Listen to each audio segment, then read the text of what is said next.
So let's go ahead and compare the new iPhone 16e with the regular iPhone 16.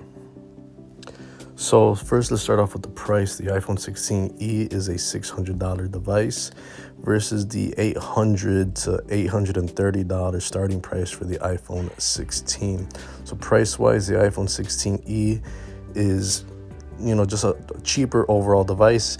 It is the cheapest iPhone in the iPhone 16 family. It replaces the iPhone SE. That is no more budget iPhone. Basically, you're just getting the cheaper iPhone in the same iPhone 16 family. This device has the same build quality as the iPhone 16. It weighs just a little bit less. They removed the nano SIM card slot, so both of these devices are eSIM only in the US. The display, both are 6.1 inches. You have 60 hertz display on both of these, so there's no difference there. For the notch, you have the notch on the iPhone 16e instead of the dynamic island on the 16. So that's a big visual difference right there.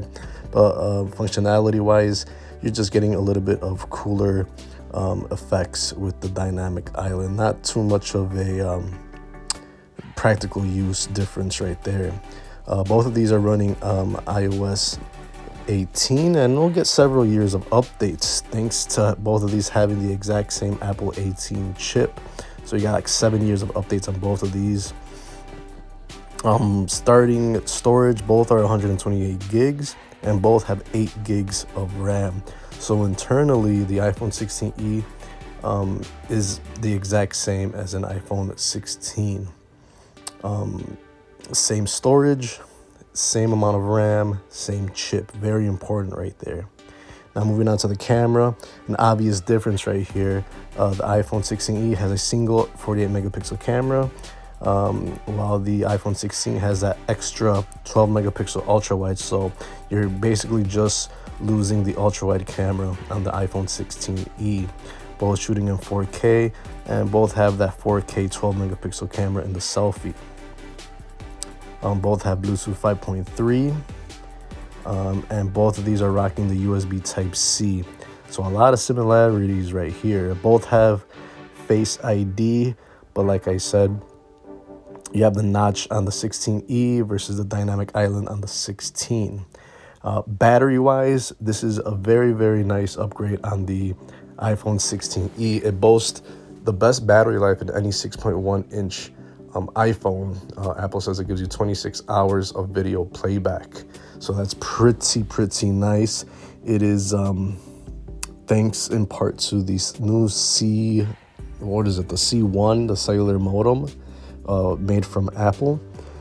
So both of these devices, they got pretty good battery life, to say the least. But that's one of the standout features of the iPhone 16e.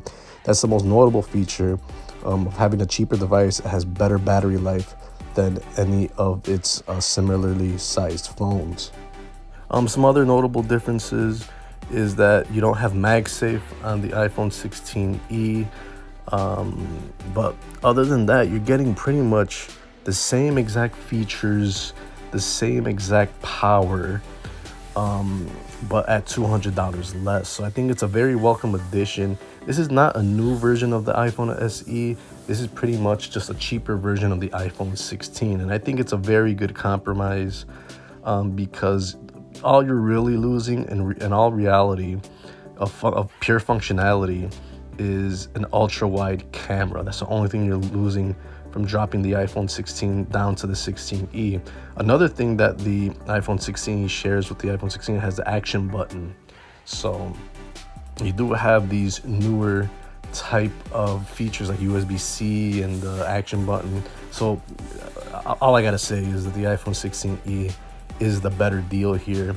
And for $200 less, that breaks down to around $25 a month for 24 months. So this is the type of phone that a lot of people are going to buy. So that's the main difference, just the price and that extra camera on the iPhone 16. Internally, they're pretty much the same.